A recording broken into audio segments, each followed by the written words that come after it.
Coming to you live from inside Lucifer's waiting room, it's this week's Apocalypse. I'm your co-host, Kevin Lenihan. With me, as always, suffering in this terrible, boring limbo, is John Ferris. John, how are you doing today? Well, bored. It kind of sucks, doesn't it? Yeah. Yeah, so, as we all know, last week, the Earth ended. Whoops. Whoopsie. Whoopsie. Angels came down, whatever. And rather than be assumed bodily into heaven, we decided it seems kind of dull up there. Yep. And angels seem like dicks as far as we could tell from the films that we had watched. Mm-hmm. So we thought, right, let's do some sinning and get the express elevator to hell. Yeah. Yeah. We at least assumed the music would be better. Yeah, we thought the music would be better, which I can hear the faint strains of Dio in the distance, but we can't get to that. Maybe that is a specific part of hell. It's like you can just kind of hear it off in the distance. You can make out parts, but not the whole song. But you can never reach it. You can never really hear it. Really, yeah. You can go, is that Dio? But you never know. So I'm not even sure if it is Dio. It's probably not. Who knows? Yeah. Who knows? As far as I'm concerned, if there's a heaven to go to, that man's there right now. But anyway. So yeah, we're in the waiting room. It's full of other really just fed up looking grumbly, gruntled people. A couple of demons here. The receptionist just keeps saying, it'll just be a little longer. Mm-hmm. Which is every time she says it gets more and more grating. It does, doesn't it? No, I did used to work here. What do they call it? Full disclosure. You know, there was a short period where I was employed as a demon. Now, it is a very different experience being here in the, I guess, the customer capacity, you might say. But Jeff over there, who is an incubus demon, he was saying to me earlier that it's Lucifer, he's a tricky wee devil, as it were. No pun intended. And so apparently he's in here somewhere already, just hanging out. Yeah. And the whole thing is, like, if you can clock him and identify him, that's how you get your meeting. And then maybe you get to, like, get your suite upgraded and whatever, and, get a nice wee room and all that stuff. So, I don't know what he looks like. I never met him. I was you never worked your way up that far. I was or entry level. Yes, I didn't work my way up anything at all. Yeah. So, I think the best thing we turns can do, out you just weren't evil enough. Indeed, I just couldn't quite hack it in the devil business. So, my theory is, if we can figure out how to identify the devil, the Lucifer, Satan himself, whatever his name is, he's got so many. Yeah. Doesn't he have so many? Oh, Bob. Yeah. Yes, Bob the devil. Yeah, Bob the he's the worst one. Yeah. Evil Bob. Yeah. So my theory is, if we can figure out what he looks like, or what he acts like, or something about him that might give him away, maybe we'll be in with a chance. So, with that in mind, John, I have here downloaded on my hell smartphone. Yes. Illegally downloaded, of course, because illegally downloaded because of sins and crimes. Ooh, yes. I have The Devil's Advocate from 1997, directed by Taylor Hackford. Then I have Angel Heart from 1987, directed by Alan Parker. And I have End of Days. Ooh, from 1999. Very sinister title there. Very appropriate timing for that as well, they thought, I'm sure. Yep. Directed by one Peter Hyams. Yes. Who is a criminal we have encountered before on this show. Criminal. He's probably here somewhere. Yeah, judging by his output. Yes. We'll see. I have mixed feelings on his output. Okay. But we'll figure out what we think about this particular output now then. Yeah. And we will sit down and watch these movies. Alright, well, let's get right to it then with our devil identification system that we're developing. I'm gonna rely on you to make the flowcharts and the spreadsheets for the presentation later when we're trying to like turn this into a business. You know, that'll be like a nice wee thing we could set up in the vestibule outside the waiting room, maybe. Yeah. We could like turn it into like a money spinner, maybe, or like how to identify the devil. I don't know. Maybe we should keep it to ourselves. You know. I don't know, John. I think once we figured it out and we've got it sorted, there's no value in it for us anymore, except with sharing that knowledge. Now we're going to charge a fee. Yeah. Okay. No, that's fine. As long as we profit. Yeah, we're going to be making money. That's the important thing. Yeah, that's important down here. You know, greed is greed. You know, that's one of them. Their mortal sins, isn't it? Yeah, we're never getting out of here, are we? No, we're screwed now. Now that we're in, we're never getting out. Seems like we're on a very, very, very steep downward trajectory. But anyway, John, in the spirit of self-interest and figuring this all out, then, John, what did you think of Taylor Hackford's The Devil's Advocate from 1997? I love The Devil's Advocate. It's such a 90s movie. I mean, Keanu Reeves at his peak, probably. I mean, 2 years later, he does The Matrix, so maybe that's probably his peak. Let's say. Saying what his peak is it's all relevant. It depends what you mean. I think he's a better actor now. I think he's found kind of, he kind of knows his limits now with like John Wick and things like that. I think he knows. I don't know. He's kind of weird because he gets a lot of stick for being a bad actor and things like that. But I actually find him. I think he does a pretty good job in this. I agree. I genuinely agree with you. Accent notwithstanding, it kind of comes and goes as he pleases. But I don't know. Some people just can't do accents, and I don't know. It almost would it have detracted from it just to be from. Where is he? Where is Keanu Reeves from? He's from originally? Idaho. Would it detract from it if he was just from Idaho and he could keep his accent? I think he's from Idaho. Yeah, I'm not sure. Doesn't matter anyway. I don't know. Just a little interjection here to say that Keanu Reeves is not at all from Idaho or anything like that. He is in fact from Beirut in Lebanon and was raised in Toronto. So not at all anything that I said. Anyway, back to the show. I think he does a really good job. Or it's just incredibly well cast because the kind of that kind of reserved, he actually did. I was watching some interviews and he actually said something along the lines about Al Pacino that he's so like open and out there and like his acting is like, he was just blown away with it, of course. And he realized in himself that he's very closed off and very, isn't letting too much out, but it kind of works for this character. But there's a moment where he suffers let's say a trauma, like a very bad thing happens, and his reaction is genuinely great. Like I was kind of shocked as I going, yeah, fuck, he actually has it in him, and I think this is probably one of the earliest movies that you could point to that he can deliver a good performance. I agree. I think Keanu Reeves is he's one of these guys that you often hear like if you put him in the right role, he can excel even. I mean, definitely. I would say that like you want to say like what is Keanu Reeves' peak? Like the peak of his success is probably John Wick. Oh yeah, but he was in The Matrix before that. It was huge. Oh yeah. And then he's got a lot of peaks and valleys going on in his career. Now I say I think he started out, to be honest, like with a pretty high fucking peak for me with Bill and Ted's Bill and Ted's Excellent Adventure and Bogus Journey. Yeah. I think he's fucking brilliant in Bill and Ted. Yeah. I think he is so pitch perfect in Bill and Ted. I think he's really good in this. You're right about his accent does drop away and come back. And drop away and come back every now and then. Whenever he's in a scene where he's being particularly angry and emotional, he's really putting lots of stink on the accent. Yeah, and it's a bit much. And then sometimes he's talking to people and he's just talking like Keanu Reeves.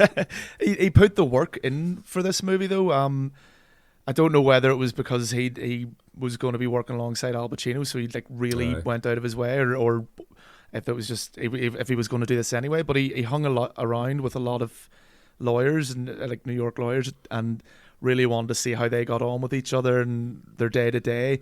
And he went to a lot of like their cases and stuff to see how they react. And you know, I think it definitely did. It helped. It must have done something. But yeah, like I mean, you know, he must have something, even if it's just the charisma, because the massive movies that he's been in that have been successes, you know. Yeah. I really like him in this. And there's a ton of good performances in this. Charlize Theron, I think's incredible. Really, I didn't rate her much in this at all. To be honest, I thought she was really kind of bad. like her. Really? I don't know. Yeah, I found her to be like really like too much. Yeah, I kind of like the progression, like because this movie's fairly long. It's like 2 hours and 24 minutes, and I like that kind of it doesn't just kind of automatically make her mental or like from his perspective. It kind of like lets it breathe a wee bit. But no, I liked her. That's okay. Yeah, I don't know. I just thought maybe it was maybe her accent. I think he did a better job with the accent than she did. Yeah. I think the accent thing I didn't mind as much from either of them. Yeah. I'd probably have had more of a problem if maybe I was from wherever they're meant to be from. I can't even remember. They're supposed to be from. It's not Mississippi. I don't remember. He's from Florida, apparently. It's somewhere in Florida, anyway. Oh, it's supposed to be Florida. Okay, because. Well, then I don't know. I am no expert on regional. Like, if you talk about American accents, I can get like, you know, I could spot like a Boston accent and like a Bronx accent, and like a sort of Southern United States generic hick accent. Yeah, really easily. But if you want to get specific with like, oh, this is a Florida versus this is a Mississippi versus like something accent, I'm probably not going to be able to tell. Yeah. But it's just, I feel like her accent was just like, it seemed cartoonish to me a wee bit. It was like, it seemed way too much to me.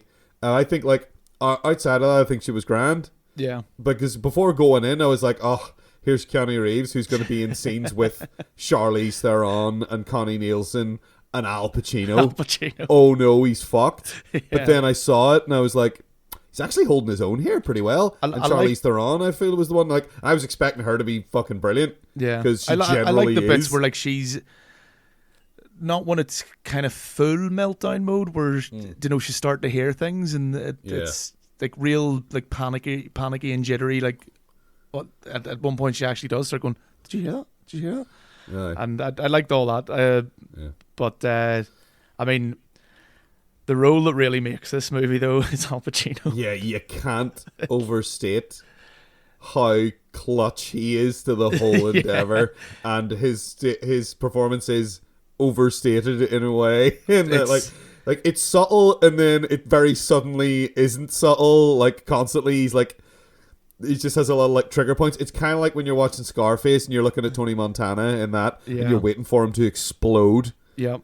And he always because like Al Pacino always seems to have that intensity. Like he always seems like a man who's just about to fucking erupt, and it's great when he does. Like he's brilliant at shouting. He's great. He has he has a lot of good dialogue to work with as well. Yeah. He has all the best dialogue. It's one of those sort of, I don't want to reduce it again. I've referenced this before, and you know, the Masters of the Universe movie we talked about. Yeah. And how Skeletor in that is just, it's almost as if someone else wrote his lines, it feels like. Yeah. Because they're so different. In this, I get kind of that feeling. It's not the same because, you know, there was a very definite sort of dividing line between Skeletor and Meg Foster and everyone else. Yeah. You know, there was a line between them that was like everyone else was trash and they were brilliant. Whereas in this, it's a lot more evenly spread. Yeah. Because no one in this movie is necessarily bad that I recall. Anyone who has a substantial part anyway. Yeah. There's a few sort of bit actors that have one or two lines here and there that you're just like, didn't want to do another read on that? No? Okay, that's fine. That's fine. Just keep it moving. Just keep the story moving. Cause like it's such a good pace for for a long movie. Like I whenever never think of you this. said it was that long. Yeah. I didn't think of it as being that long. I was surprised when you said it was like over 2 hours. Yeah. Doesn't feel like it. No, I was in it my really head. This don't. is like a 90-minute sort of popcorn flick. Which I think's amazing because, normally like you do feel the length of a movie that long. Yeah. You know, if it's almost 2.5 hours, you feel it. But so much happens in this, and that third act, I think the payoff and it's great. You know, whenever, as you say, like Al Pacino starts monologuing and getting all these like getting the philosophy of like really kind of addressing the core philosophy of what this movie is about. You know, it's not so much about this like pitchfork wielding devil. It's all about the internal struggle within, and Al Pacino's just representing the darker side of us. And I like that kind of, I like that usage of Lucifer, the devil, or Satan, or whatever you want to call him. To know that he's so seductive in many ways. Because he's like quite literally with the female characters. Indeed, yes. Like because everyone likes him. Yeah, he's so charming and likable and ingratiating, and he just seems to get on with everybody. Yeah.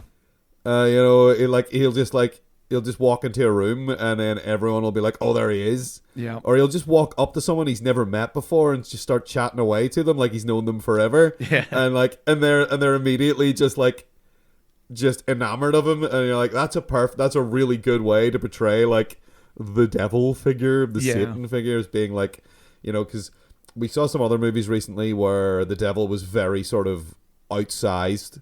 Yes. And the performances were very sort of physically pronounced, like Peter Stormare in Constantine. Yeah. Another little one with the devil and Keanu Reeves.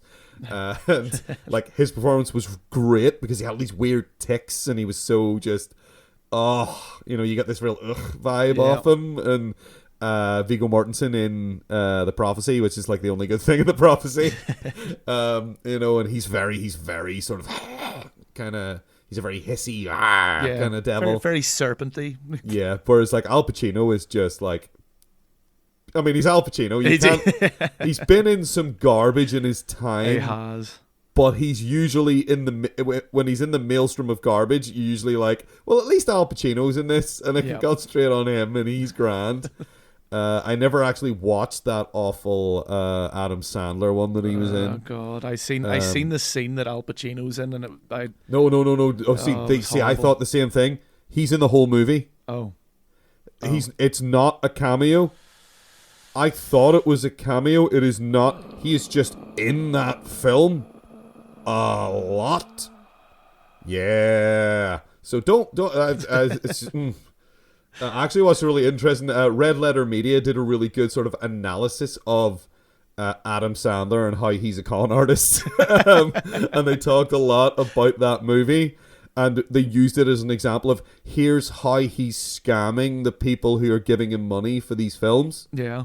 And it's kind of brilliant. No, it's so cheap, and he's shooting everything on like a soundstage and making it barely even trying to make it seem like it's not on a soundstage and using like archive footage and stuff to make it seem like they're in other places. And it's like he's basically pocketing the cash. It probably helps when you're writing the scenes 5 minutes before you're shooting them. Yeah, or not Which even I'm bothering. assuming he does because they're fucking terrible. Or just making it up as he goes along, and I don't know. Anyway, this is not about Adam Sandler. No, so thank God. Al Pacino. Thank God. Yes.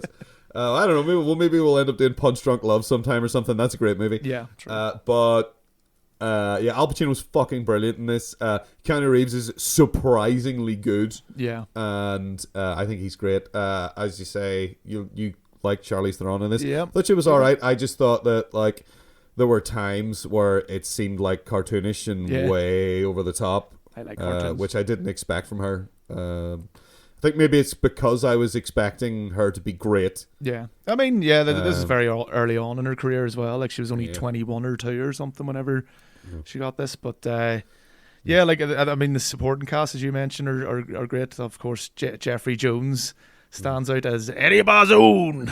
Yeah. One of God's special little creatures.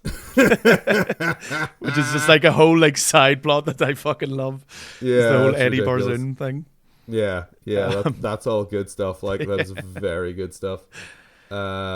And Connie Nielsen's great, just being arch and weird and like, ooh, you know, you never really get a good handle on what she's about. No, until like I would say like reveal. the effects in this kind of pull you out of it a bit, and like they were maybe I don't know if it was maybe the more ambitious than what they could do or something like that, but they a lot of the time they look pretty crap. I can appreciate like what they were going for. I like that in the third act, like the moving statue thing, twisted sort of relief on the wall. Yeah. That is pretty cool. I like the way it sort of moves and shifts around, and there's people in it. Yeah. But there's some effects that like are happening throughout the movie, like on and off. It's not very special effect like heavy, but you know there are scenes that are, unfortunately, you know, so they stand out and they kind of do pull you out a wee bit. But I mean, I can't really be too harsh on it for that, you know. No, the only thing I will say that I really didn't like about this movie, and I'm not going to say what it is because it's a spoiler, but it's just the final shot. Oh, the final shot, I think, is awful. Yeah, and shouldn't be in the film. But hey, it's, you know, it kind of makes its point and then like hammers it in. Like, it's like, oh, by the way, did you get it? Yeah, like, it yes, subtly makes the point and then smacks you over the face with it. It's just even technically the way it's done annoyed me. There was one, just literally the final shot, and I was like, don't do that after all this. But I say, on the whole, John, I think we're in agreement. It's enjoyable. It's surprisingly good, right? Yeah. I mean, I kind of watched this movie, I mean, on and off. You know, I've seen it like maybe about 4 times, maybe, in my life. I think this is number 3 for me, probably. And like, I think it's enjoyable. It's there's more to it than maybe you think going in. Yeah. And you know, again, it just all goes back to that third act. You know, there's so much in that, and like all all Al Pacino's dialogue's great, and it's him really giving like a different spin on the perception of the devil. And there's actually a really good interview with well, I say good interview, it's terrible, but Keanu Reeves is brilliant in it. It's actually from I think an RTE interview. It's with Dave Vanning, I think. In which the interviewer is kind of a bit of a dick and like keeps trying to interrupt him, and has clearly not got the point of this movie. And Keanu Reeves is really passionately telling him, no, this movie, this isn't a black and white. This is good and evil. Because the guy's going, oh, you like play the good character. It's like, do I? It's like he starts the movie off by defending a pedophile, a child molester, off from all charges, and he's doing it knowingly as well. Yeah. But if you even just search Devil's Advocate interview, it'll probably be one of the first searches that comes up on YouTube. I find it kind of fun and infuriating because, as I say, the interview is like trying to interrupt him as well. And he's going, no. You've missed the point. But he's doing it in like this lovely, you know, he's being very polite and very nice about it. In the way that you always see Keanu Reeves doing, where he's just being so super cool to everyone, no matter what. Yeah. But internally he must be going, you are a dipshit. Yeah, he's like, I can't believe this guy's saying these things. But anyway, no, sorry. All right, cool. So yes, all in all, good Keanu Reeves and good movie. Yeah. Okay, well, I think I'm starting to pick out some suspects here. So there's a big like hairy guy over there who's like just got like smoke coming out of his ears.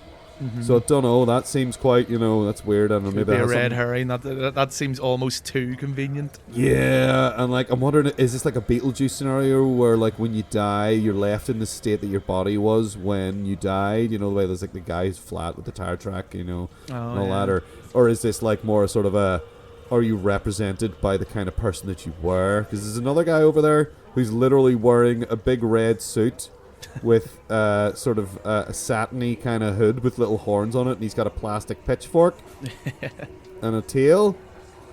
And I don't know what that's about. I feel like, again, red herring, maybe? Yeah. And there's a guy over there that ever since we started talking about Al Pacino, just looks like Al Pacino now. Uh-oh. This is going to complicate things. I know, like these bloody lost souls, eh? Eh? Bastards, a lot of them. Well, John, I think we need the help of an investigative mind on this. So, John, that being the case, what did you think of the movie Angel Heart from 1987, directed by Alan Parker? With some of the worst names ever. Yeah, they're pretty bad names. Terrible names. They're very silly names. Some of them are extremely silly. I think the worst one is it Epiphany? Louis Cypher. That is actually bad. Epiphany Proudfoot might be like edge it out a bit. It's pretty bad. Like, it's a pretty bad name. I'm kind of torn with this movie. I remember really liking it. I remember thinking it was amazing that when I first seen it years ago. I have certain issues some of which I'll bring up now. Some that when we get to the spoilery We'll part. talk at the end about yeah, because this is kind of the problem with a lot of yeah. these. I don't think it's too much of a spoiler, especially because the name of this episode, that Louis Cypher, Lucifer. Yeah, I mean, if you don't really catch that at the start, then you're going to be lost throughout the whole movie, to be honest. Like, what's going on? Yeah. I mean, it kind of makes a devil's advocate look subtle at times. And that's got devil in the title. Yeah. Not as Al Pacino going almost to Skeletor levels of... He is really just pushing it. He's Shakespearean in his evil. But say that, I like one of the things I do love about Angel Heart is Robert De Niro's depiction of Lucifer.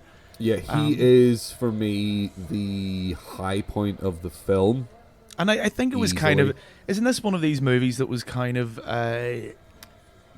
misadvertised, let's say, with...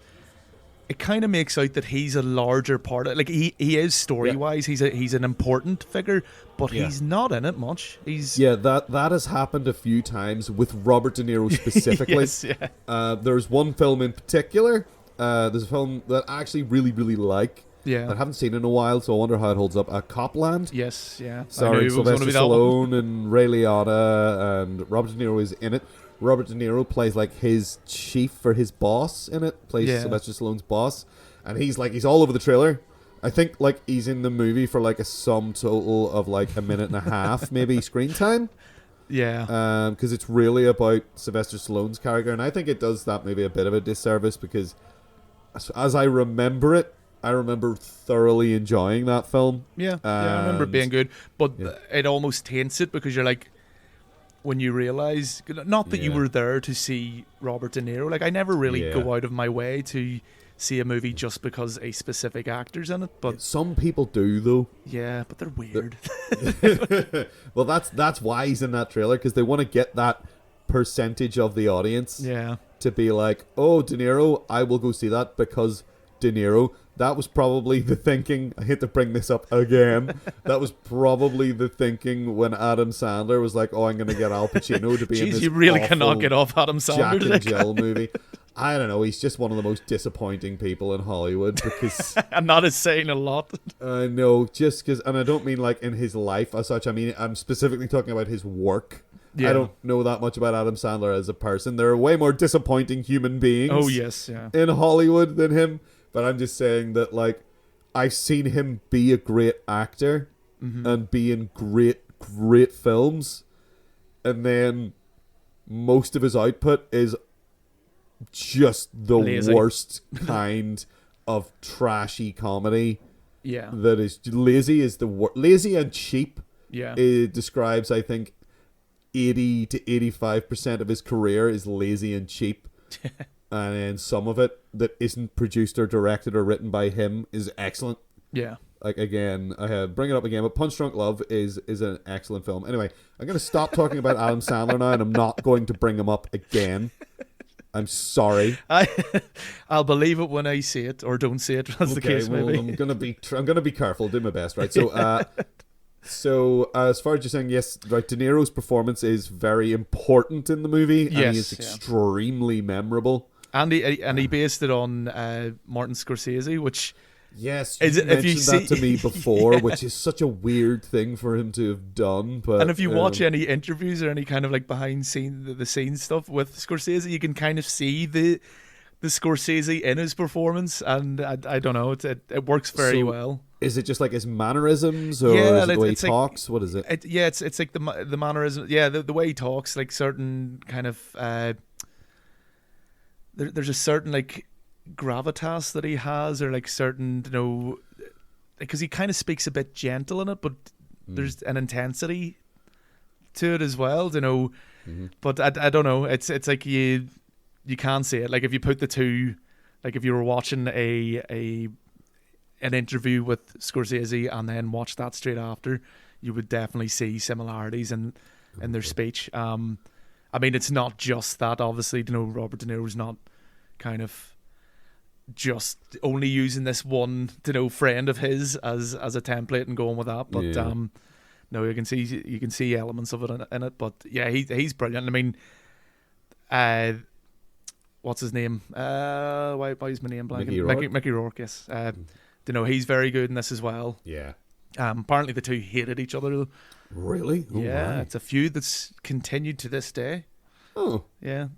Mickey Rourke said some horrible things about Robert De Niro because he believes Robert De Niro stopped him getting a part in Gangs in New York. Huh. Yeah. Okay. So, and it all stems from them being in this. Apparently, the story is that Robert De Niro, being that he's a method actor, didn't want to kind of talk much with Mickey Rourke outside of the scenes. Okay. So he kind of like avoided him, but Mickey was obviously, you know, wanted to speak to Robert De Niro. Yeah, it's Robert De Niro. I'm in a movie with Robert De Niro. And then so he obviously thought he was a bit of a dick, and who knows who's right in this? You know, was it just De Niro being a bit of a prima donna or something, or is it Mickey Rourke just being too much of a fanboy and being disappointed? But I don't know. But apparently, there was, it got a bit intense, which might have helped the performance. Who knows? Yeah. But yeah, like it's well acted, and I love my detective noir movies. But one of the main things with noir movies is they rarely waste a lot of time with like superfluous scenes, or like, you know, it's normally like very right. There's so much story and there's so much kind of information in this story. They can't waste time.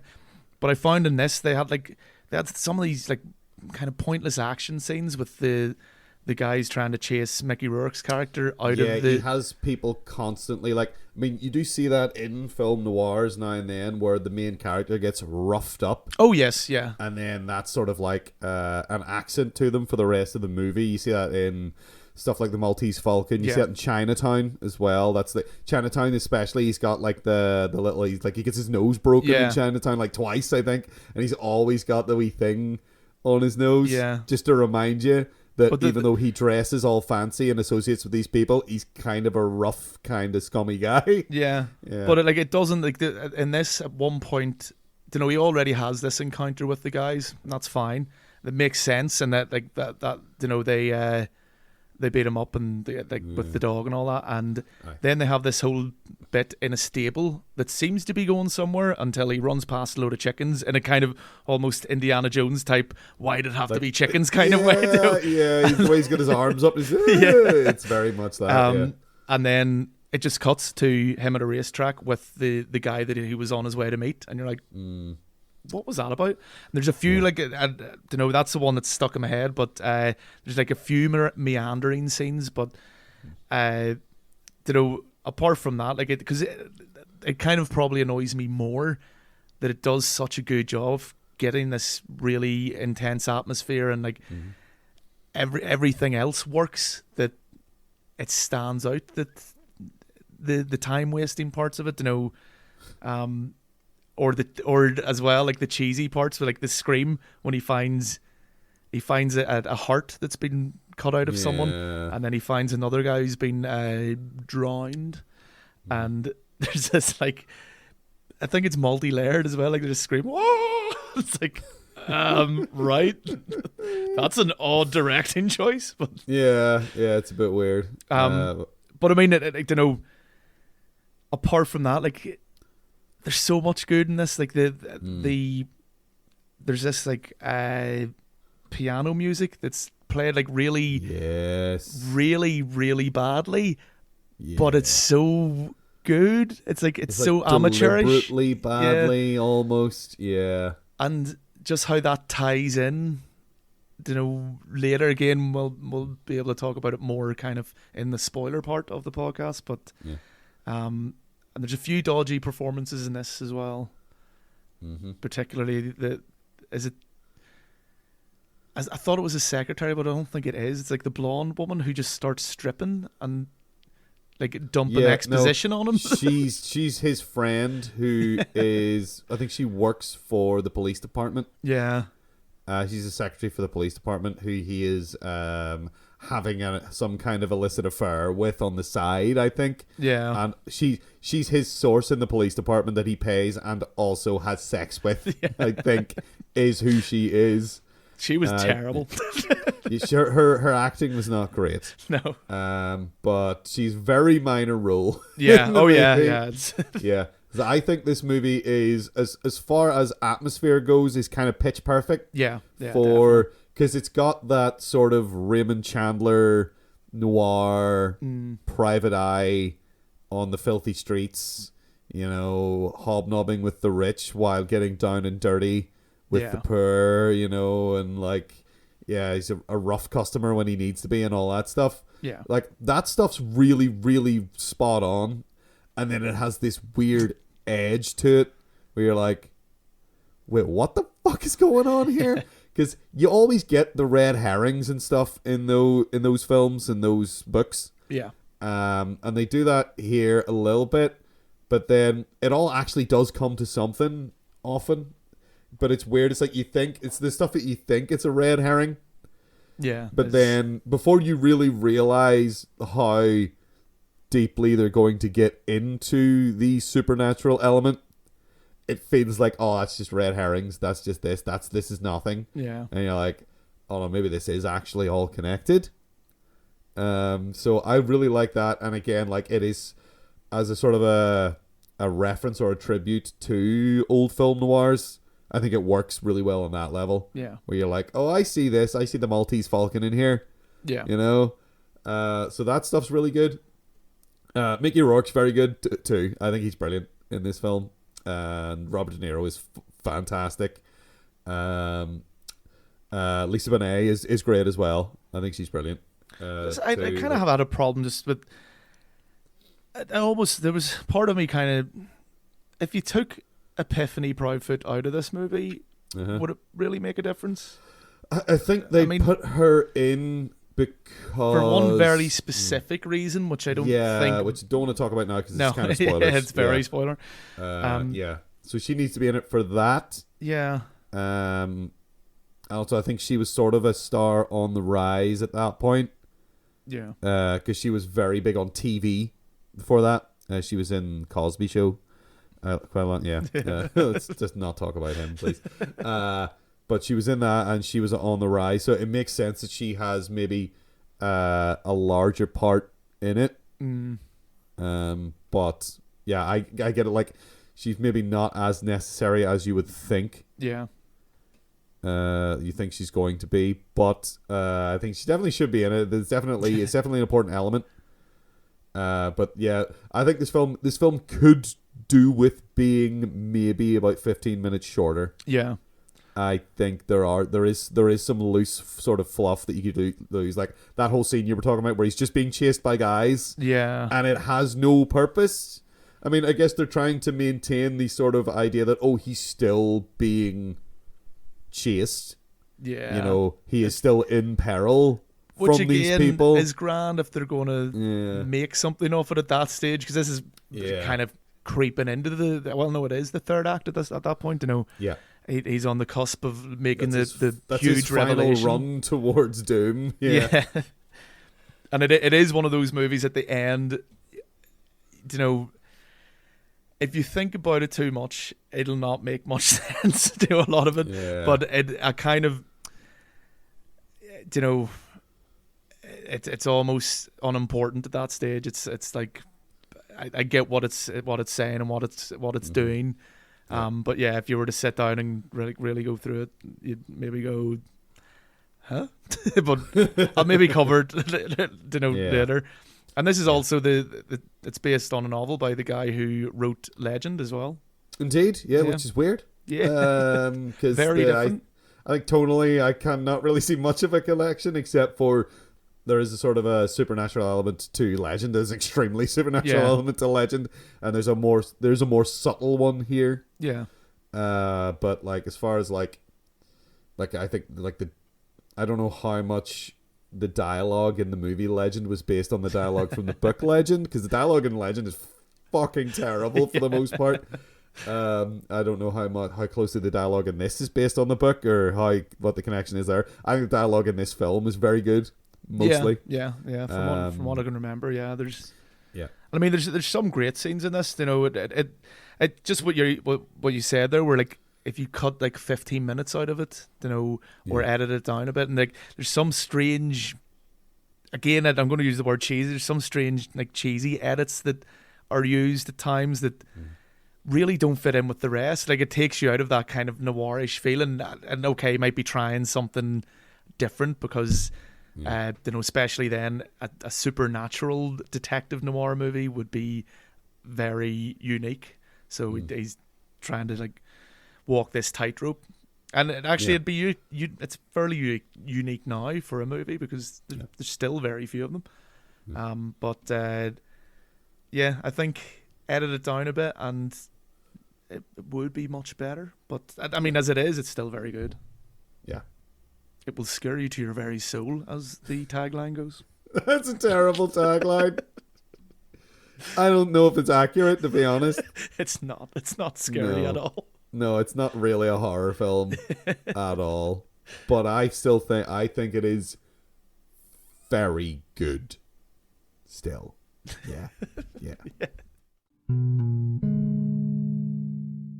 Now this place is getting crazy overcrowded now, and there's just so many people.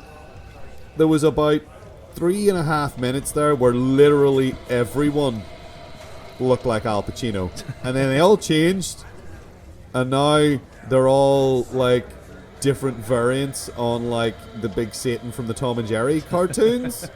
From all those episodes where he goes to hell, he's like, Rah! He looks like kind of like a dog with horns. Yep. That one. Yeah, and then I don't know. Very bandy arms. Yeah, big silly bandy arms. Yes. All kinds of ludicrousness. So it's getting really hard to tell one person from another in here. I don't know if we're the only real people. I don't know if we're the only real people in this room at all. Maybe all these other ones are illusions, and we just got to find the right one. Yeah, I'm kind of leaning that way since there's a few Martin Scorsese's floating about. After we talked about Angel Heart. Yeah, as soon as you mentioned Angel Heart, like Robert De Niro popped up, and then he turned into. We started talking about his like what he based his performance on. All of a sudden, they all just shifted into Martin Scorsese, and I think we're definitely being messed with. Yeah, it's not really on a sort of a what I would expect from like the hell level of being messed with, but maybe Satan's not really all that bad. Maybe he's just a fuckabout. Yeah. Maybe he's a kid with a chemistry set. What was that from? What was that movie where they said God was a kid with a... No, it's the Devil's Advocate. He says he's a kid with an ant farm, right? He might. Yeah, when he's talking about God. Yeah, he's a kid with an ant Something farm. along those lines. Yeah. Anyway, we already talked about the Devil's Advocate. We'll talk about it again very soon. And you're already trying to not talk about End of Days. Yes, but we're supposed to now talk about... From 1999, the year The Matrix came out. Oh, God. And a bunch of other actually really, really good films as well. Came out in 1999. Let's talk about Peter Hyams' End of Days. John, what did... Yeah. I wait till I finish asking the question. John, you're just... Shh, all right? What did you think of End of Days? It's shite.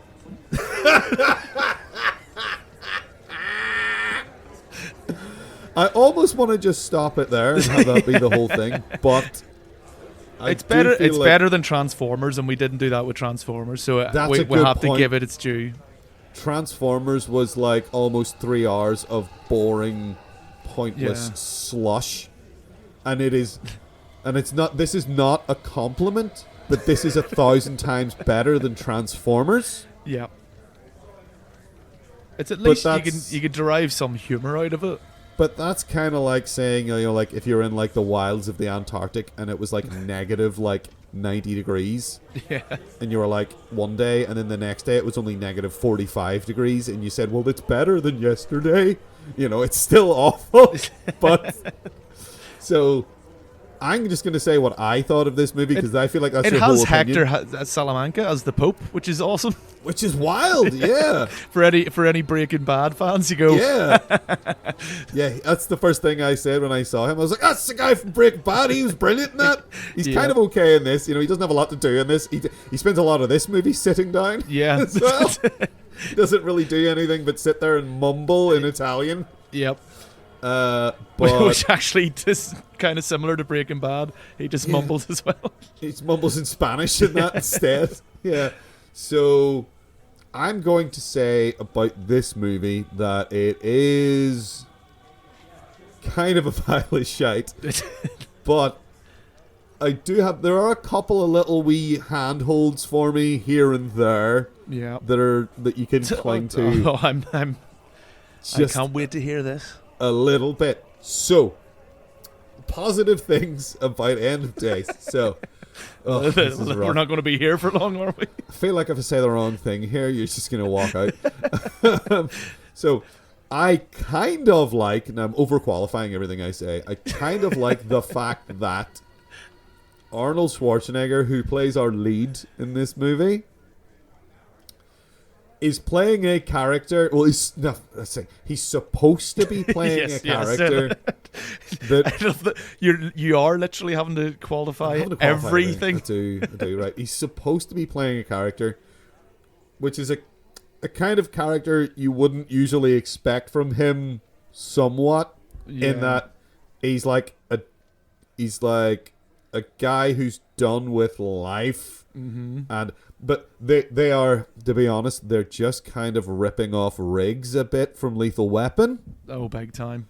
They're sort of doing that, but it's unusual that Arnold Schwarzenegger is playing a character like that, because he's usually, I am a big stomping bulletproof man who is wading in and being the action star and wrecking everything. I mean, it's nice to see him play a character that is vulnerable in some way. That's what makes his performance in Predator so interesting, in that Predator is one of the few movies where he's the star and you could believe that he might die in it. And now I'm just talking about how good Predator is, which is a very good film. But they're sort of doing a similar thing in this. Maybe they're not doing it. They're trying to do a similar thing. Oh my god, this is just I've gone around in circles of justification here, and it's boggling my mind. But like at the beginning of the movie, he's kind of a pathetic sort of guy. Which kind of. I mean, it just goes to what you're kind of skirting around. He is miscast in this movie because when you see Arnold Schwarzenegger, you do not think that's a man who's given up and he's no, that's a guy who's going to the fucking gym every fucking day for like 3 to 4 hours. That is not a guy who's lounging around and eating pizza. Like they're drinking beer all day. And the 5 o'clock like the constant 5 o'clock shadow and all this. Like you're just going, no, it doesn't translate well. Like it's almost like if they cast Mickey Rourke, maybe from Angel Heart in this role, you could believe it way more. But so I kind of like the idea that he was trying to do something a bit different, but the problem is that despite all of the trying and the setting up as if that's the character, they still just descend down eventually. And I mean, like a film that starts off that way and is set up the way this is set up, it has the obligatory arming up scene Yeah. that it shouldn't have if they want to maintain that tone. It just like the small amount of work they did in establishing that tone is completely just blown out of the water when they get to we're going to play the dramatic music and we're going to have like close-ups of him with a bandolier putting like popping individual rounds and shells into it and picking up all these guns and strapping them to his back and you know, like that scene's really out of place Yeah. in the movie, but they're doing it because it's Arnold Schwarzenegger and maybe they felt like they had to do that. He's not very good in this film. No. Because he is miscast. Every now and then you can feel that he's trying, and I kind of like that he's having a go. Yeah. And you can tell that every now and then he does a bit of like actual proper acting here and there, but again, all things like that are very short-lived and are then completely cheapened by everything else that goes on around it or happens later.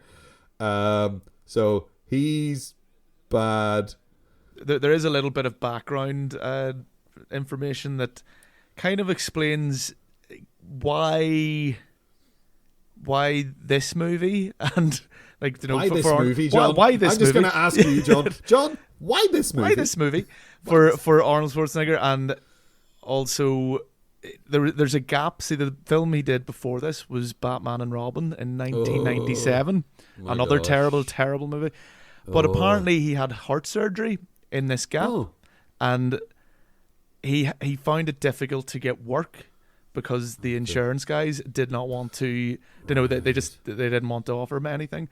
So it seems that this is kind of the best he could get to kind of prove I'm fine now. And then after this movie, they're like, all right, sweet. Okay, it worked then. It worked for him. Yeah. So it kind of worked out for him. But I also think Gabriel Byrne's kind of miscast in this as well. I don't think he pulls off this, like, he doesn't even pull off like a great arch type role in this, you know. Yeah, it's weird. The whole time I was watching this, I was thinking to myself, you know who would have been a better Satan in this role? Al Pacino?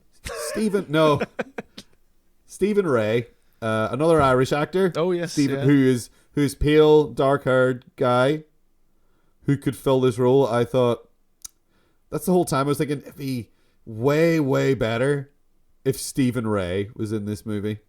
I don't know where that came from, but just then the whole way through the movie, I was thinking, if Stephen Ray said that, it'd be way better, wouldn't it?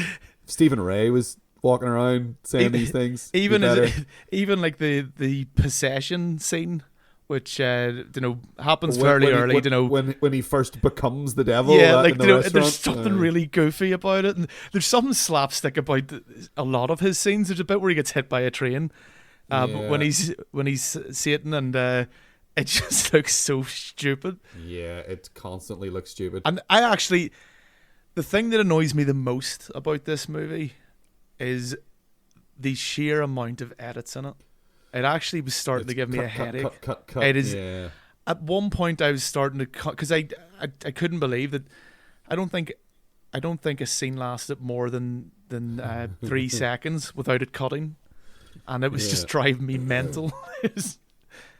But there's so many, like, it's terribly written as well. And the dialogue is laughably bad at times, and the plot is so stupid. The fucking militant priests are just like, you're not a priest. Yeah. You're not a priest. You're some guy that works out with Arnold at the gym. And he was like, you want to part in my movie? You'll have like 2 lines, man. Come on. Like, it feels like those are like the guys that they've cast as like the priests. And it's so just unbelievable. And I know, again, like, there is a certain suspension of disbelief, obviously, with every film. Okay, yeah, of course. But and then when you go into like, oh, this is a movie where Arnold Schwarzenegger is playing the savior of humanity against the actual biblical apocalypse. Yep.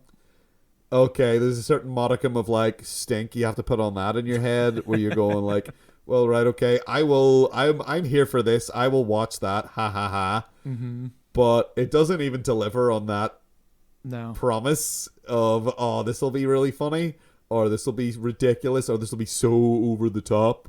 Yeah. You know, it doesn't really get to the so over the top stuff, really. No. And there's some great actors in this film. Oh yeah, definitely. Udo Kier is in this movie, and he has done his fair share of shite. Yeah. But he has also been brilliant. He's the guy. A lot of people get him if they want like a creepy German who seems intelligent. They'll cast Udo Kier. Yeah. You know, which is a bit shallow. But he can be very, very good. And he's like, again, he doesn't have great material to work with. Arnold Schwarzenegger's performance is an Arnold Schwarzenegger performance, just straight up and down. Yeah, Gabriel Byrne again is just sort of extremely wooden. There's no emotion. Like if you compare him, as you say, to Al Pacino in The Devil's Advocate, yeah, or Robert De Niro in Angel Heart, like there's nothing in it. Like or Peter Stormare in Constantine, or Viggo Mortensen in The Prophecy. Yeah. I mean, like you've so much to work with Satan, or just say kind of go that arch route, you know. But I suppose you need to be able to kind of pull that off, and there are very few actors can kind of ham it up that much and get away with it. But there's also, I mean, things like at one point they walk in, like not even effect wise, this is like a practical effect really, but or would you call it set dressing or whatever, but. At one point, they walk into this room and they go, "Oh, I don't think it's paint." We're like, kind of trying to imply that that's blood. And I was looking, going, "What? That is most definitely paint. That is not the color of blood at all." No. And there's things like that where like it just seems like parts of it are just lazy, and it's just, well, we said it was blood, so you know the audience will believe us now. Yeah. And then the bit that I actually found it hilarious of the I think it's the priest. I think his name's Thomas Aquinas, of course. It is. His name is Thomas Aquinas. And yes. he gets killed, and Christ in New York gets roughly carved on his body. And as they're walking out, they come up with this idea that maybe it wasn't Christ in New York. Maybe it's Christopher or Christine York.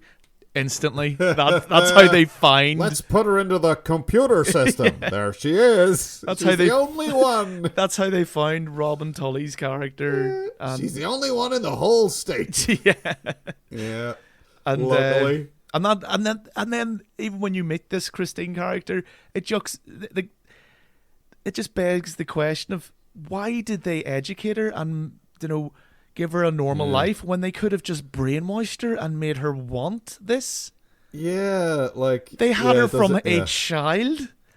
People have been indoctrinated for less.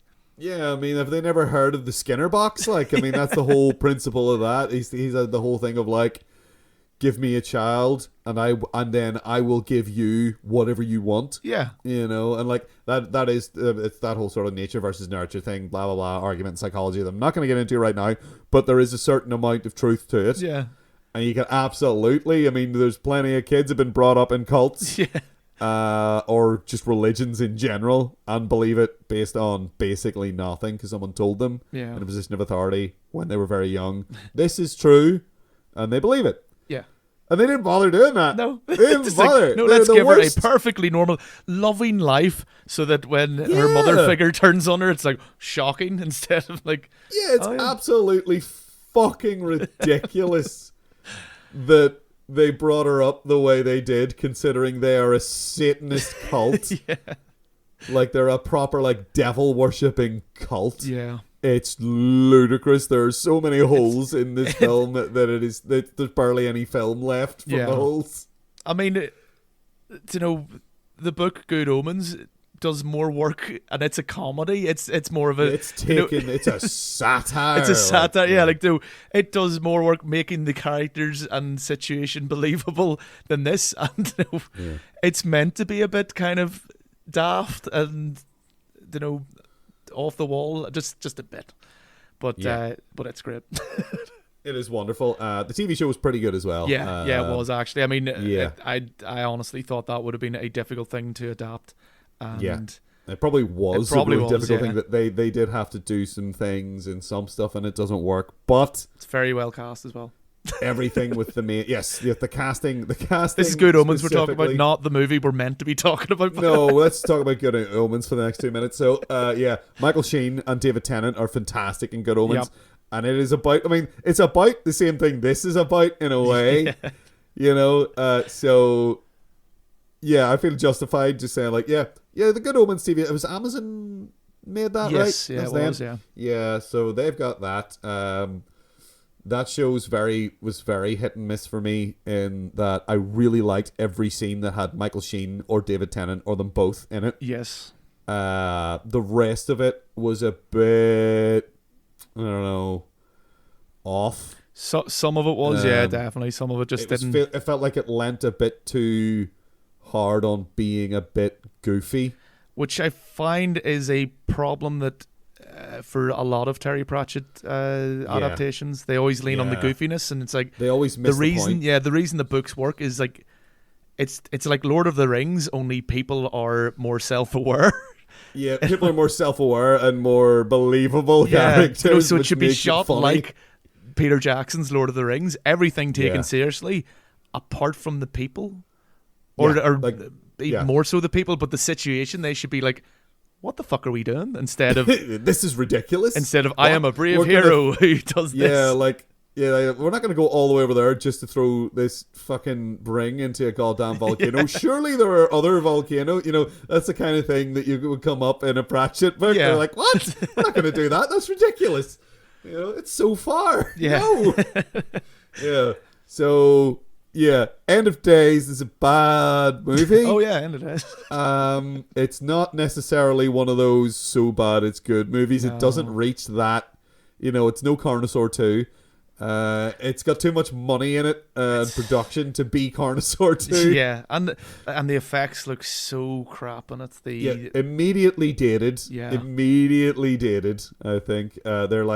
They are like early 2000s, late 90s TV show effects in a lot of ways. I mean, we briefly touched on the Devil's Advocate effects not looking great, and they don't, like, you know, for the most in that movie, but they look better than this movie, which came out 2 years later.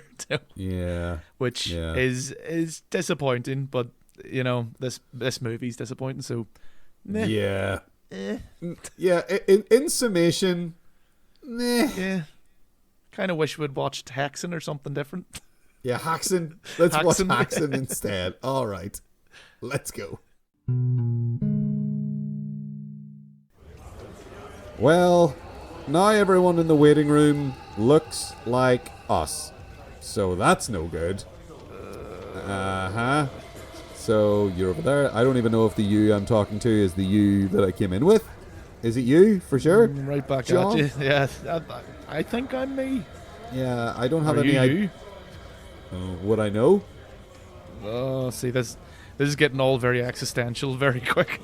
It's getting more like John Carpenter's The Thing, actually. There's that whole bit in that movie where they're like, you know, John Carpenter. Nice. I didn't think you would manage in this episode to fit him in. Keith David's like, if I was a copy, like a perfect imitation, how would you know it was really me?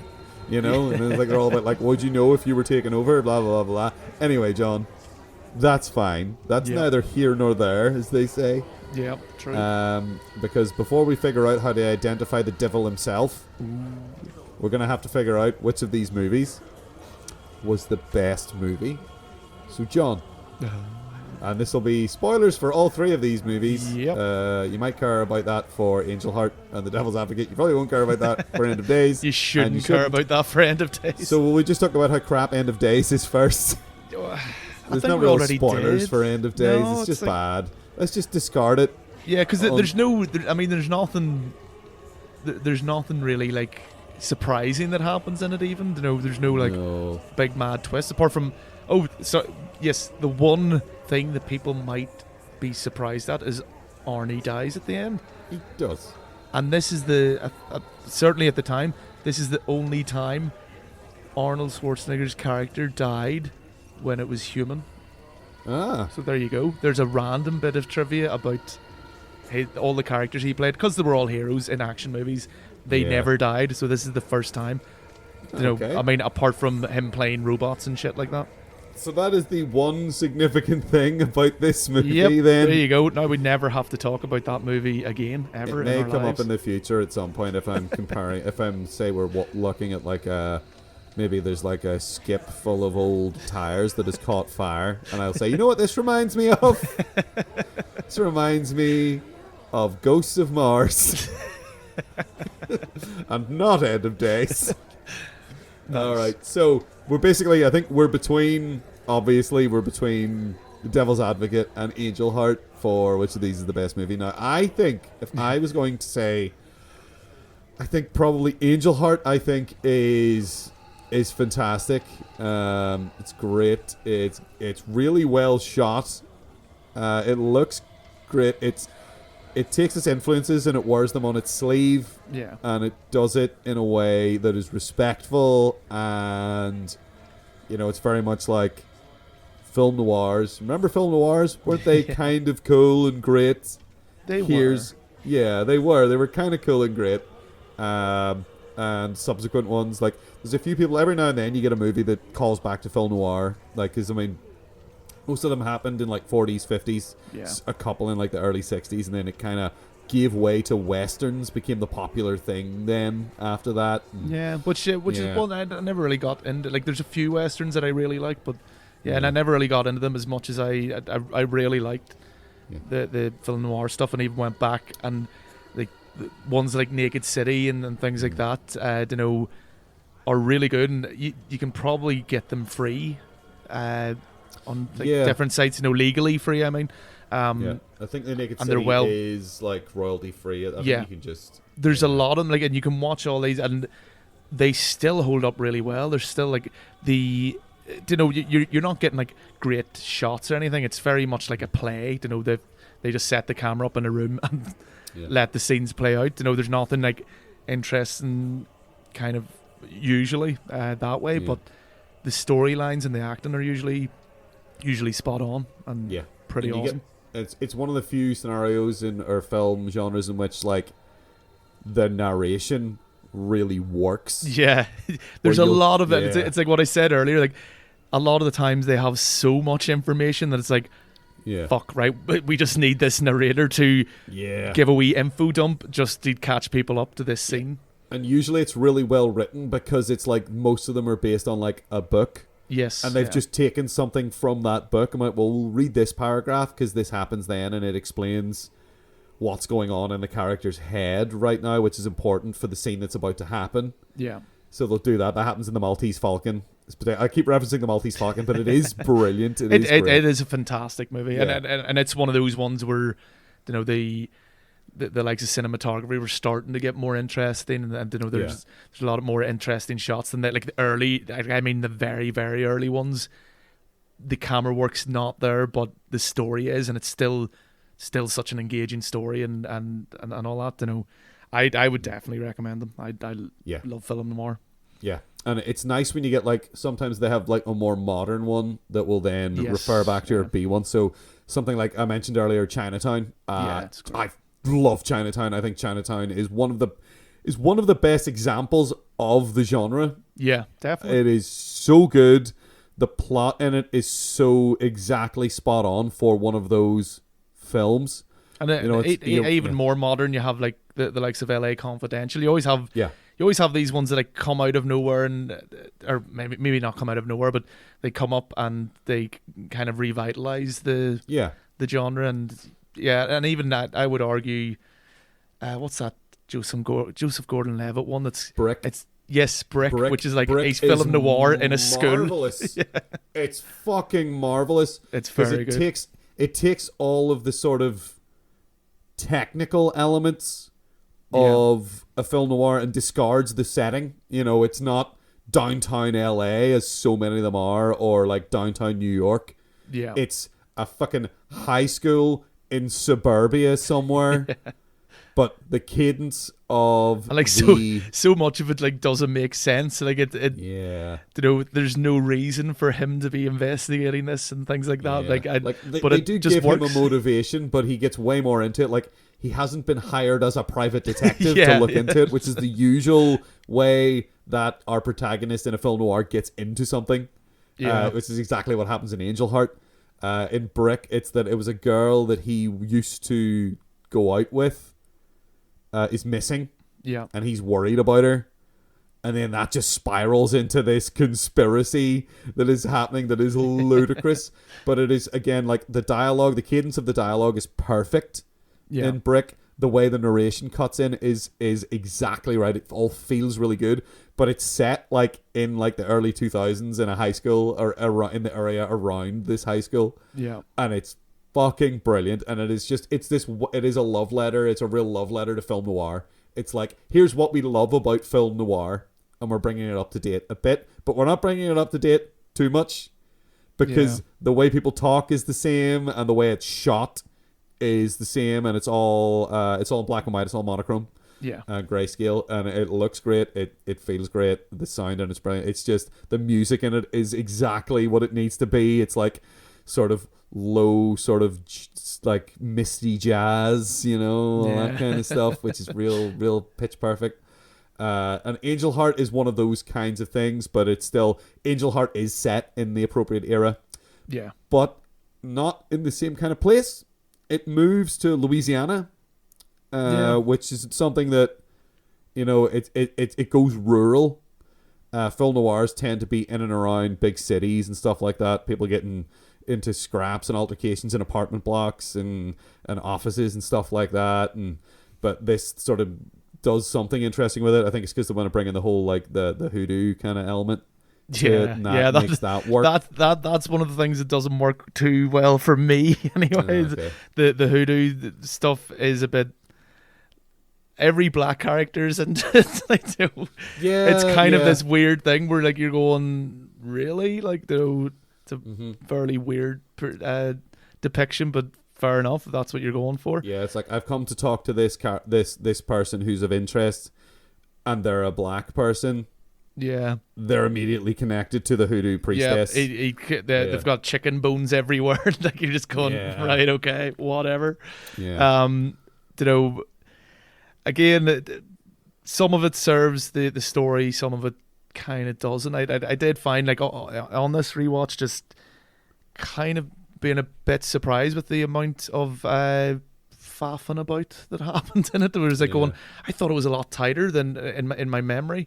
But as well, like the ending this time didn't, like I was left with more questions than anything. Like it is another one of those movies that has like, once you know the twist for certain, it's maybe a bit less impactful than it would otherwise be. The very, very specific amnesia that he suffers is like, there's too many conveniences in it, like that it almost disappoints me in that way, to know that you're going, fuck, I thought it was a bit more clever or nuanced than that, and it's like, so I wasn't remembering it wrong. It is just that, I was sitting through a lot of it kind of going, no, it's not just that he, oh no, they'll explain it better. I'm sure they will. They throw him out on Times Square or something with amnesia, they just and then leave he doesn't him there. That's and it never idea. comes up that like what do you call him, Harry Angel, like never comes up that I just woke up in Times Square, Yeah, it was weird. It kind of it does telegraph the, again, I don't know if it's just because I've seen it before, albeit a long time ago, but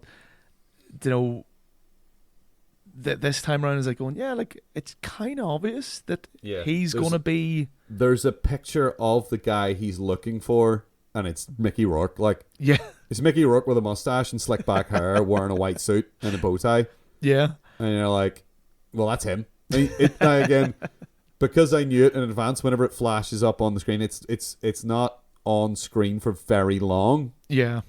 So I think I probably didn't notice the first time. Again, first time through, this film's probably way more impactful than it is.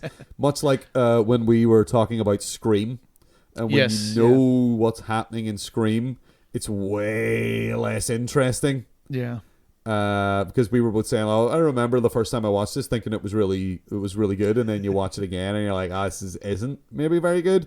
But again, it's set up to be enjoyed once, I think Scream is set up to be watched once, but then it spiraled way out of control in its popularity and became a phenomenon. Somehow, yeah. Because like in this movie, I do think the audience catch on to what's going on long before the protagonist anyway, which is always kind of a bit of a problem for me. When he's kind of meeting that I forget the character's name, the guy at the racetrack who he later drowns in the gumbo. Yes, the guy that he's deemed to be at the center of the conspiracy. Yes, yeah. I think it's around there that even the slowest audience member would be fairly certain, he's looking for himself. And the fact that he is meeting people who know the guy and have met him. They've met him. Yes, yeah. They know what he looks like, and no one recognizes him. Yeah. He's talking about this guy that it turns out they do know. And I don't know if it's maybe they're pretending they don't know because they know he doesn't remember or what, but they don't really make that very clear. But I'm going to say it's criticism, all these criticisms aside. I missed the picture thing, you see, so I thought it's the younger soldier's body that he's in. It's definitely him. But, whenever you see a picture of the guy that he's like, it's Mickey Rourke see, with a little that's mustache. Hilarious. Yeah. Because I was always under the assumption, right, Harry Angel, that the character is the other guy. Yeah. And the what do you call the guy he's looking for? Oh my god, I don't even remember. They said so many times. Yeah, they said so many times, and I don't remember. Johnny Favorite. Johnny Favorite, another terrible name in this movie. Johnny Favorite, Epiphany Proudfit, Louise Cypher. Cypher, oh my god! Like when the character realizes that, you're just going, "Are you fucking serious?" He does say it weird in a sarcastic way later when he says it to him. Yeah, because he acknowledges then that it's a terrible pseudonym. So I feel like you don't get any points for that though, for realizing your terrible pseudonym is terrible. I guess so, but at least they acknowledge it in the film that it is crap and is not fooling anyone. Yeah, but except it does fool him for most of the film, most of the movie, until he gets to the point where he realizes he's been a dumbass. Yeah, he's not a great detective. Because I like that whole thing actually. When you're in the heart of it, that no pun intended. Yeah. That he handles it, he is a shit detective in the sense that he touches every weapon. He puts his hands on them immediately every time. It's always the wipe first off the fingerprints.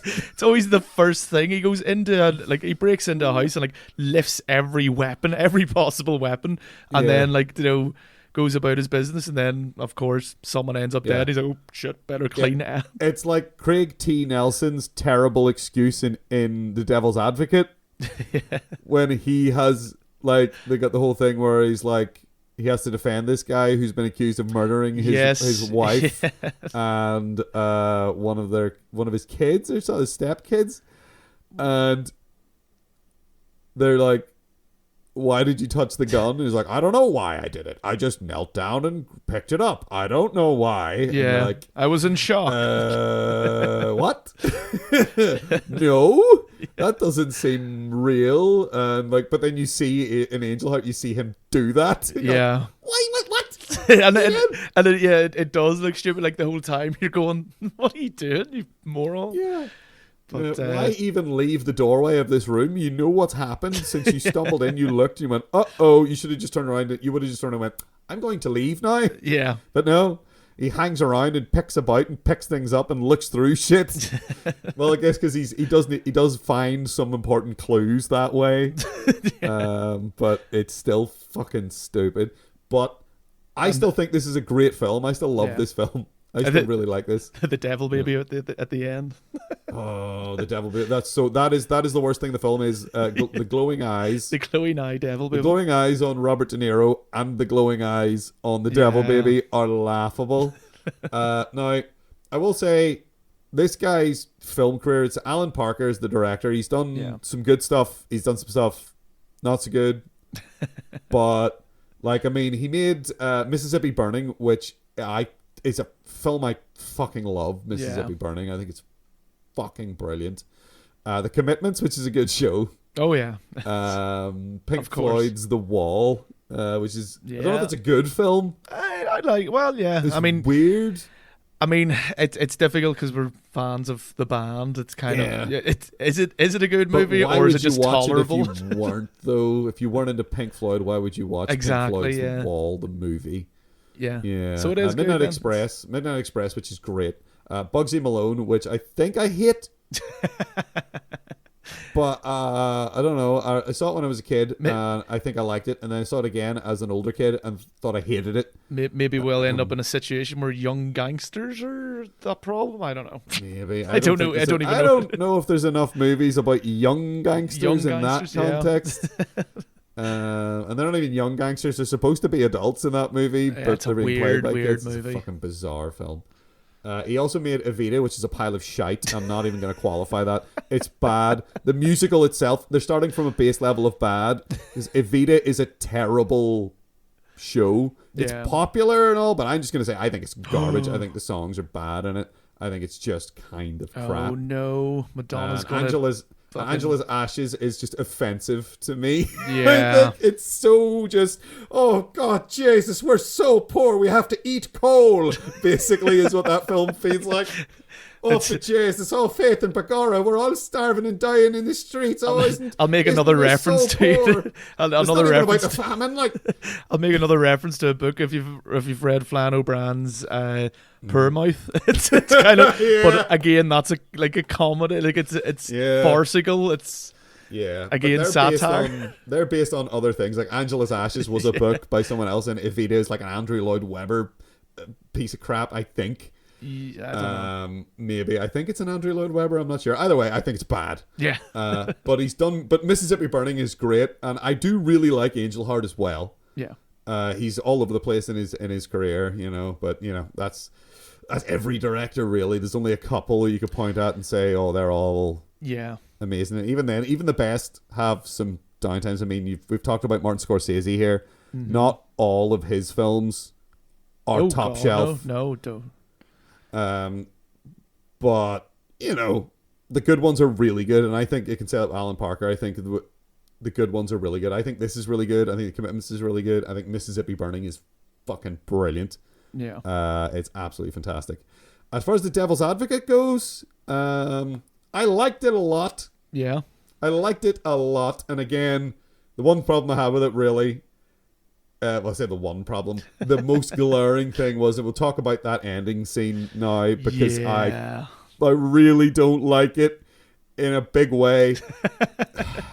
Mainly, one of the reasons is because something I really don't like in a conclusion of a movie is it was all a dream, which this is sort of an equivalent of. Yeah. Of all of a sudden, I'm back at the start.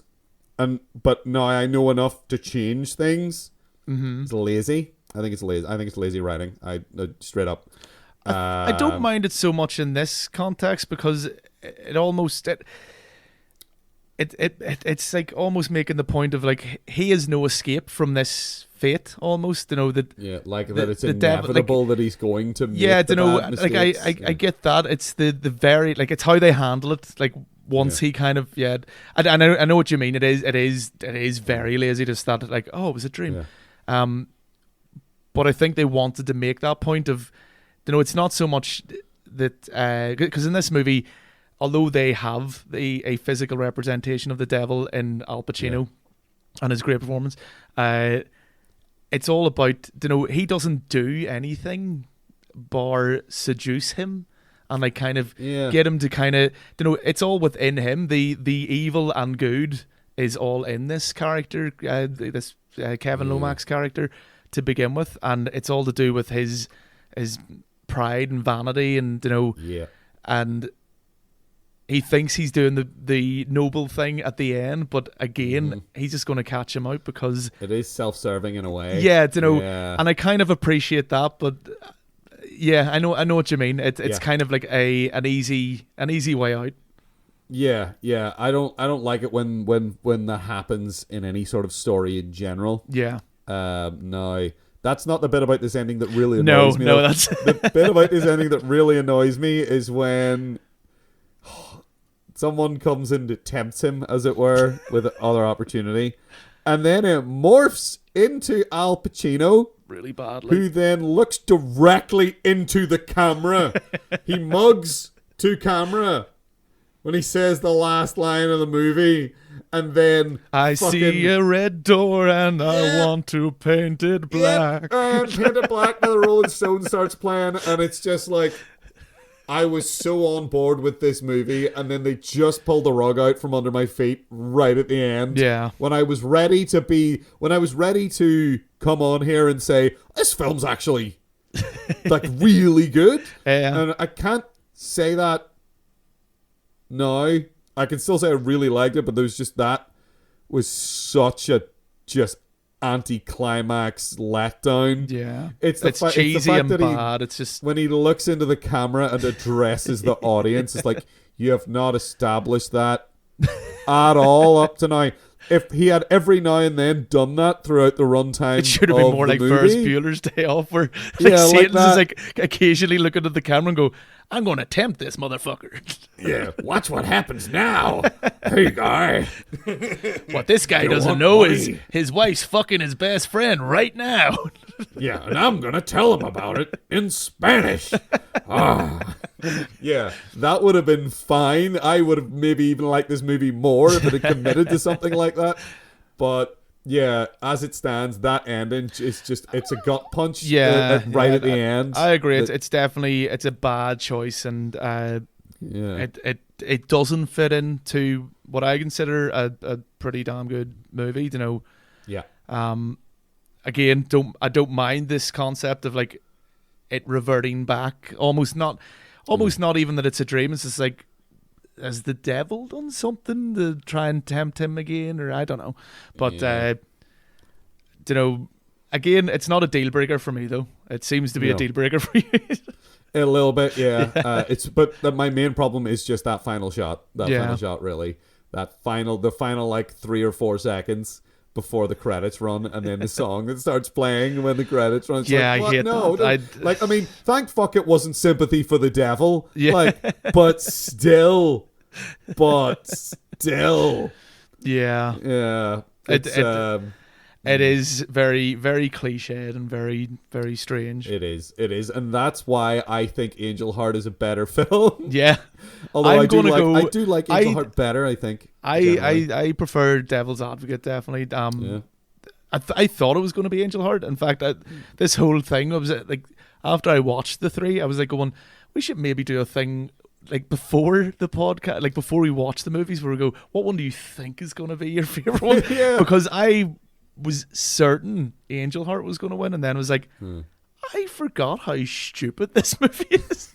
Like, it's really dumb in a way. Like, the overall premise doesn't, like, just as we were saying, you know, it doesn't make sense that none of the characters are acknowledging that he is Johnny's favorite. And the fact that nobody's like, oh hi Johnny. Nobody says hi Johnny to him when he walks in. You're like, do you not remember him? No. And the bad Has names. It really been that long, like since you saw him, that you wouldn't even like clock him? No. The conveniences of the plot as well, that kind of just stack up after a while. But again, it's well shot and all, but it just really hit home this time when I was watching it. Yeah. Well, that's a shame. But hey, that's grand. I am completely at home with you thinking The Devil's Advocate is better, because I do still really like The Devil's Advocate. You know, and like Al Pacino, you cannot understand how good Al Pacino is in pretty much everything that he's in. But in this, he's chewing the scenery. They kind of started to lose it after this movie, I think, or his agent needs fired or something. Maybe. When did Carlito's Way come out? It was before this. It was like 95, I think. Maybe. I can't remember, but I'm near sure it was kind of mid-90s. I'm just going to look it up now, because why not? Yeah, let's cheat. Use the internet. Carlito's at 1993. Oh my gosh. Yeah. Oh. It's a couple of years off. All right then. Yeah. Right after Scent of a Woman. Oh. Hoo-ha. Tell me when to turn. Oh god! I'm just looking at his IMDb now, and he's in so many good movies. He is. He's in such good films, and like a lot of shit as well, but so many good movies. Yeah, but he's a man who's worked a lot, so Yeah. it makes sense that he would be in trash here and there. But yeah, so I go with Angel Heart, you go with Devil's Advocate. Yeah. Now, so that being the case, then John, now that we've established that very important fact, Yes. now we need to move on to the other very important fact. Uh-oh. How do we figure out who the devil is? What are the distinguishing features of Lucifer, the person, I suppose? Again, we'll start with There's the a lot bad of one. black. End of Days isn't going to help us because it's Well, yeah, I mean, he doesn't have much of a character at all. Not really. He's just kind of an annoying dick. He's almost just continuing to be the investment banker guy that he has possessed. Yeah. Except sometimes he puts his fist through someone's head or something, or absorbs someone's family, Yeah. or something. I don't know what is going on there. It's very stupid. I think they had just some weird technology that they could like make things meld together with, and they thought, we'll just use this at some point in the film, will we? Yeah, let's do that. I think Angel Heart, he just like he has the cane. I don't know. Maybe if He's or any of these guys with a sinister, cane. He speaks in sort of he speaks in a way that like he's holding something back Yeah. all the time. That's what I like about him in Angel Heart. I think he, is, he like, knows more than he lets on. he always knows more than that's on, which I think is also a consistent thing in The Devil's Advocate. Yeah, oh definitely. He's always about I mean, allowing people to make their own mistakes. yeah, Like, he's never forcing anyone to do anything. He's No. just giving them the opportunity yeah. to do that, which is cool. Because I mean, like in Devil's Advocate, who wouldn't fall for this as well? Like, you are offered this massive apartment. More like we don't know how much he gets paid, but he is shocked when he sees Yeah. when they write it down for him. If everything you want, you're the superstar. You can't, you can't fail by the looks of it. Absolutely, yeah. Of course, you'd be like, I am fucking hot shit here. Yeah, he's the kind of guy that like he gives you the opportunity. He maybe whispers in your ear Yeah. about something, He makes it very easy for you to lose your to- morals. Let's say. get yourself, which I feel like is happening to us right now. And John, you know the person that started all this? The person that told me that the devil was someone in this room? Jeff over there? Right. Jeff the bloody incubus? Yep. I'm starting to think this was Jeff's idea the whole time. And Yeah. I think Jeff is Lucifer. This is like an undercover boss thing, maybe, whenever I was working here back in the day.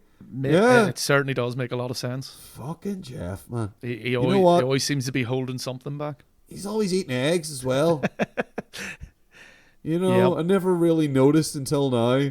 But he always like, people are always complaining, like in the staff room, like walk in and like the microwave, and someone had been microwaving something with like a salad with eggs in it. The whole place stank of eggs. And then like fucking, what was it? What do you call him? Malleololus. He was one of the other demons. He like laminated this fucking thing that said, please do not microwave eggs or fish. Yeah. And put it on there. But did Jeff give a fuck? Did he fuck? Plus, My God. the rest of these demons are all names that I've recognized from somewhere. I've never heard of a demon called Jeff. I've never heard of a demon called Jeff either. You know what? It's kind of on par with the Louis Cypher, isn't it? Of a bad name that you're The like, devil's really bad with names. he's really bad with pseudonyms for himself, isn't he? Jeff Louis Cypher. Oh, fucking John Milton is what his name is in fucking The Devil's Advocate. It's such a bad cover. The guy that wrote Paradise Lost. Yeah. Oh, I wonder, is he the devil? I don't even know if there's a fucking name for him in End of Days. I don't think Who they even cares? bother. I think they just refer to him as some investment banker. They couldn't even be bothered to come up with a name for him. It's so Brilliant. bad. All right, so I say we go kick the fuck out of Jeff. Right? And that'll get us out of here, or I don't know. Maybe we'll get to go. Do you want to go back to Earth? You know what? I mean, We'll see what our options are. if we can get him to give us like a Devil's Advocate sort of time loop thing, Ooh. and we can go back before the whole angels came down and swept the earth clean kind of thing. Just stop that from happening. Yeah. Now we know what to do right. So I'm assuming that next week we'll be back dealing with Lucifer. Yeah, maybe. It might be inevitable. Let's just, any reporters want to come up to us and like offer us like tempt us with like the interviews on the latest scoop or whatever, you know, my paper would like to do an interview with you guys. Let's just assume it's Jeff / the devil fucking with us. You know what? Like, assuming every reporter is Satan is probably the best course of action in life in general. That is exactly the lesson that I learned from the devil's advocate. All right, great. I think we're sorted. So we are on Twitter. We are at 7 Day Apocalypse. That is at numeral 7 Day Apocalypse. You can email us at filmcast@thisweeksapocalypse.com. That is filmcast@thisweeksapocalypse.com. You can also listen to full episodes on our YouTube channel, which is just This Week's Apocalypse, of course. So, I don't know, how does one bid goodbye to the devil? Don't know. Horns of the devil? Yeah, devil horns, of course. Yeah. Again, Bill and Ted's Bogus Journey always shows us the way, doesn't it, John? I mean, it doesn't Sign work. of the devil, dude. It doesn't work in an audio format, but let's just do it really, really hard. Let's do it really loud. And